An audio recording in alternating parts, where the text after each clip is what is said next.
May Ito mga idol, panoorin natin, napakatalentid something naman. national. Yung sagot niya, Kung napakaganda, pagpipiliin panoorin ka, po kung natin. ikaw ay magiging isang hayop, ikaw ba ay magiging agila o ikaw ay magiging kalabaw? At bakit?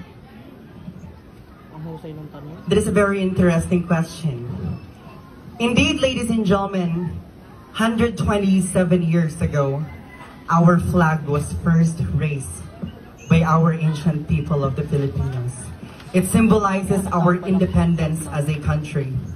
Independence from those people who oppressed our country for more than 400 years. Independence from the people who have raised tyranny over our people. And from that, many national events were happened. And one of those is the declaration of our national animal, which is the carabao itself. However, we also have our national bird, which is the Philippine eagle, which symbolizes how high we fly as a Filipino people. Going back to the question, it is hard because both animals we can choose from are actually something that can emphasize the core values as a Filipino citizen. Eagle itself is the power and the strength to grasp your prey. However, with the hardship of all the Filipino people who worked and paved the way for the younger generation, that symbolizes the carabao. I will not go far from where my roots are coming from. I was born and raised in the province of Pangasinan, and it is a fact that we are one of the rice granaries of our country. We have produced over 30% of the rice consumption of our country. So I'm not gonna go far. I would like to be a buffalo water or our national animal, which is the carabao. There are 3 reasons why I would like to choose that. First, dear judges, I was raised by local farmers. My mother and father were both magsasaka. Wala pa man po ang teknolohiya, gamit-gamit nila ang kalabaw upang mag-araro sa aming munting bukid. At bata pa lamang ako, nakikita ko ang paghihirap nila.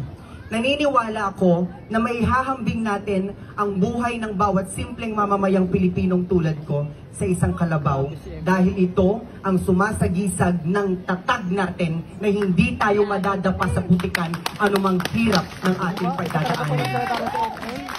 Second, a carabao for me symbolizes resiliency. Na kahit anong init ng panahon, anong tagaktak ng pawis ang pagdadaanan mo, magpapatuloy ka sa iyong layunin at yan ay magbunga ng magandang binhi para sa mga taong umaasa sa iyo. And lastly, I would like to be that carabao because once and for all, let us not forget na ang Boy Scout at ang Girl Scout nasa kanilang dibdib ang ulo ng kalabaw na sumasagisag sa pagiging handa sa anumang hamon ng buhay ang ibigay sa iyo. Lagi nating tatandaan mga kaibigan, bagamat ang isang agila ay may kakayahang lumipad sa impapawid at makita ang napakagandang bagay sa ating mundo. Silang nasa putikan, silang nasa maduduming bukid, sila ang tunay na sumasagisag ng ating pagka-Pilipino. Kaya naman, ngayong gabi, sa ating pagdiriwang ng ating araw ng kalayaan, naway ito ay magsilbing paalala para sa ating lahat. Tayo pong mga Pilipino ay may kani-kaniyang pananaw sa buhay. Marahil ang iba sa inyo ay pipiliing maging agila. Ang iba ay pipiliing maging kalabaw. Ngunit ang araw na ito ay paalala na mayroon tayong kalayaang pumili sa kung ano ang gusto natin maging. Kaya naman, ano man ang ating pilihin, hindi yon ang ating punto. Ang mahalaga, ano o sino ka man, kalabaw o agila, ang puso mo'y Pilipino, hindi padadaig, sino man ang lumupig. Maraming salamat.